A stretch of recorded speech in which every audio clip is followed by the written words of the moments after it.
Hey guys, welcome to the channel. So this is actually episode 149, and I came to visit my buddy Chris. And he's got a lot of neat projects going on. Chris, you always got something neat going on. You got, well, right now you got 6 projects on the go. All at the same time, yeah? Yeah, we can look at a couple of them here. Now these ones are really cool. There's some really neat builds here. You've got a 53 Ford. And tell me about this. This now has a 460 in it. And there's not a lot of that. Well, this frame is totally boxed. It's got a Crown Vic front end in it, so now it's on bags. It's on bags. And rack and pinion, disc brakes, big block. And sorry, what transmission was in here again? This is a E4OD electronic automatic overdrive out of a 99 F350, and it bolts right up to a 460 and should keep her moving down the road. Yeah, and you mentioned those bags, those airbags. That was something that was... They're made by RideTech. I waited on a waiting list for 3 years to get these airbags. I'm probably one of the first people in Saskatchewan to airbag a Crown Vic. It's probably pretty common now, but at the time it wasn't. And when you built this, now there's a lot of kits available. We're going to look at some of that on the other truck. But when you built this and boxed this frame, there was no kits available. This is all pre-kit stuff. So what you're seeing here, all his fab work is done before kits were made for these. It's all off the cuff for this truck. Yeah. This is really impressive.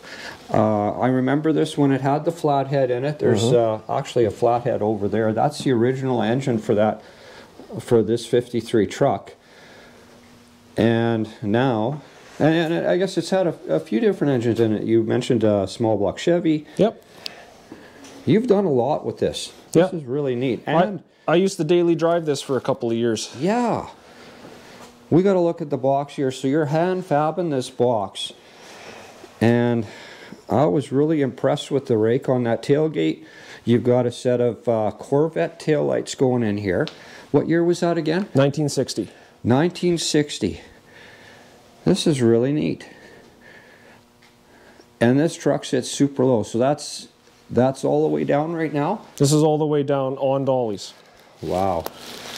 And now it's on dollies here, guys. So Chris was saying this is about 1.5 inches off the ground when it's not on these dollies. But really cool. And these fenders have been widened 3 inches, you were saying? Yep, 3 inches in the fender. The whole box has been narrowed 2 inches, and that was to accommodate a 315 tire.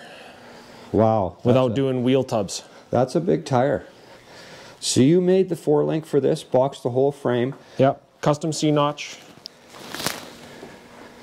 Custom bed frame, so the bed is fully removable, just like a modern truck. And the fuel tank's in the back here as well? Fuel tank is a 70 Mustang, relocated between the frame rails. If you get down real low, you can see it. And it's all fully painted. And this truck has an SN95 8.8 rear end, limited slip, 323 gear, hardened strange axles, aluminum drive shaft. So she's made to go. Yeah, it's pretty. It's pretty. I've upgraded disc brakes on the back. The Crown Vic front suspension in the front is actually a P71, so a police interceptor. So it has dual piston calipers, and it had the heavier leafs or coil springs, but you know they're all changed now to airbags. So that was a police car front end out of there. Yeah. Oh, cool. The only real difference is the spring rate on the springs and the dual piston front calipers. You can upgrade further and put like Mach 1 Mustang rotors, which get you into like a 12 or 14 inch rotor. Oh, okay. You can go even further than I have. Very, very cool. And what do we got beside it here? And beside it here is a 1969 F100 custom cab. And you got a Sorry, what diff was that again? This is a 99 Ford Explorer 8.8 with 410 gears, limited slip. Axle flip, C-notches, another 70 Mustang gas tank. Yeah. This truck is pretty much, you might as well call it a barn find. It sat in a shed since '85 to about 2016, and then 5 years out in the elements. And then I picked it up. It's got wicked patina on the box and the hood, but more importantly, it's rust-free. Yeah, this is a solid box. A really neat find. So this was in the Rosetown area? This, yeah, Rosetown, Saskatchewan, from a neighbor of a friend of mine. This is a rare find. Saskatchewan farm trucks, we were talking about this earlier. Normally they got used to, and beat to hell, they were used to work. And this one's, it's rare to find one that spent most of its life in a shed or a Quonset or whatever. And, some sort of building. And it was really saved. So on the front here we've got another Crown Vic front end. Yeah. This looks really pretty. So again, we've got rack and pinion.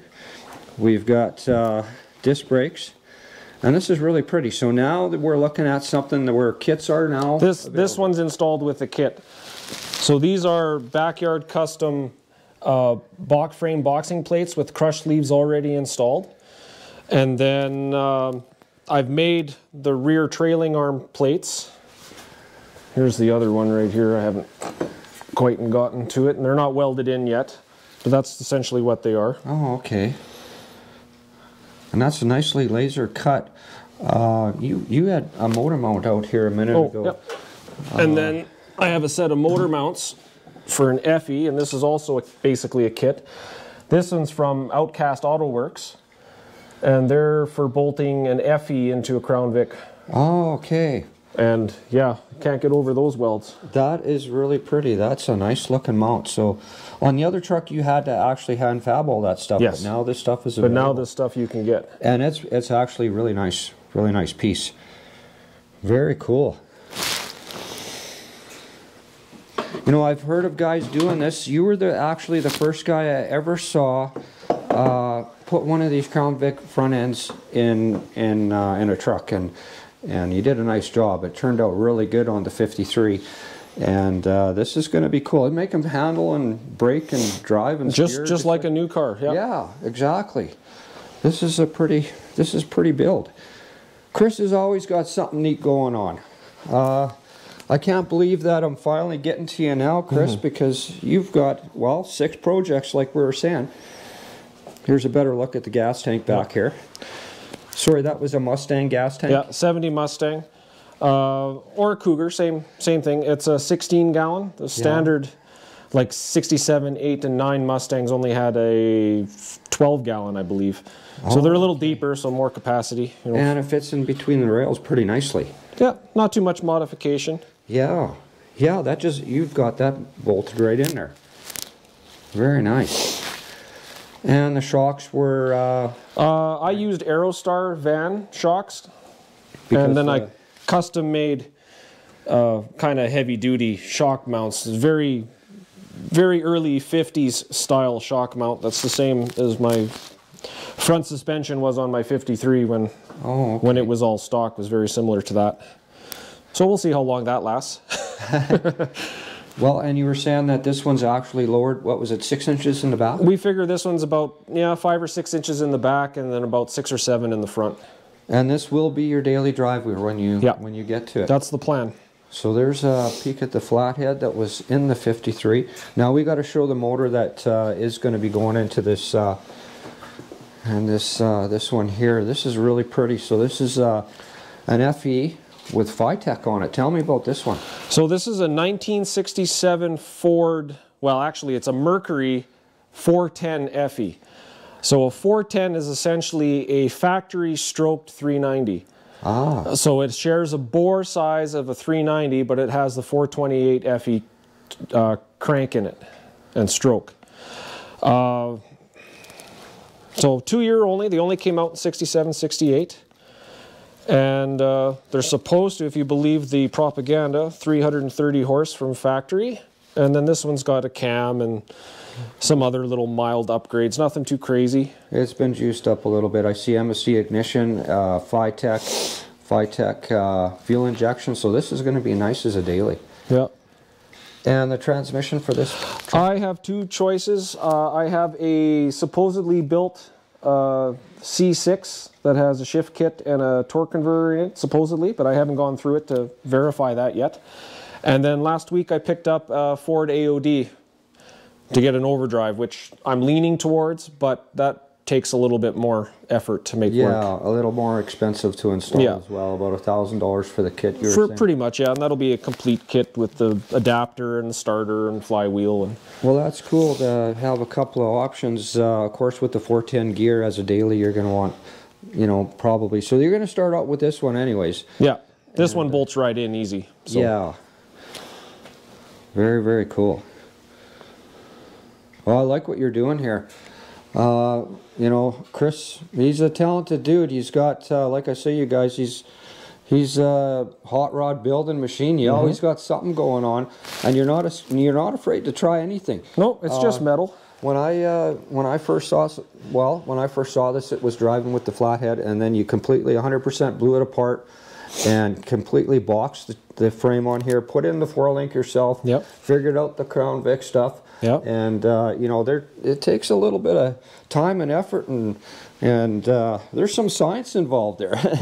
It's not easy to do, but you know, one of the reasons I started this channel was to encourage other people to, you know, not be afraid and try your hand at welding, try your hand at cranking, you know, the wrench on these things, and this is the kind of stuff that Chris turns out of his garage all the time. Really, really pretty truck, and I appreciate seeing stuff like this. This is really, really neat, and you've got a couple of them here. You've got the front clip to this 53 outside. Let's I'm just going to peek my head out the door, and so if you don't know what a 53 Ford, they're kind of an iconic truck, and it's outside living in the snow right now. Yeah, waiting. But yeah, I remember that truck from a number of years ago when like you say, it was your daily. It was a daily driver, yeah. Yeah. I still drive old stuff daily. Well, that's good. Yeah. That's good. You're kind of like Calvin, my buddy Calvin. He just prefers the old stuff. You've got something else inside the garage here I want to look at really quick. Chris pointed this out when I first came in here, and being a GM guy, I thought this was really cool. He has a refrigerator. It's a General Motors Frigidaire Refrigerator, and you figure it was 1941? Near as I can tell, it's 1941. That's incredible. And it works. And it works. It works. This thing, look at that, guys. Isn't that neat? When's the last time you saw a working 1941 refrigerator? And this one actually has the General Motors on it. Very cool. Well, you got a lot of neat stuff in here. You also got an antique punch and shear over in the corner. That is actually for sale. You're looking to send that off to a new home. Yeah. Hopefully someone will use it. Yeah. Have you actually used it to? I've used the shear side, yeah. Yeah. It works. I've cut 16 gauge with it. Wow. Yeah. Wow. So it'll cut. It's got a pretty hefty handle.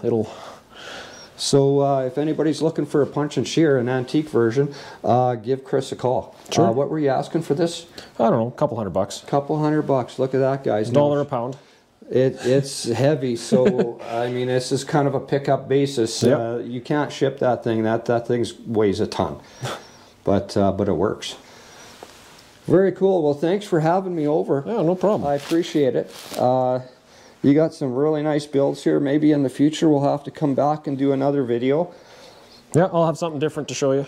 Yeah, I'm sure you will. With 6 builds going on, we're only really looking at 2 of them today, guys. Yeah.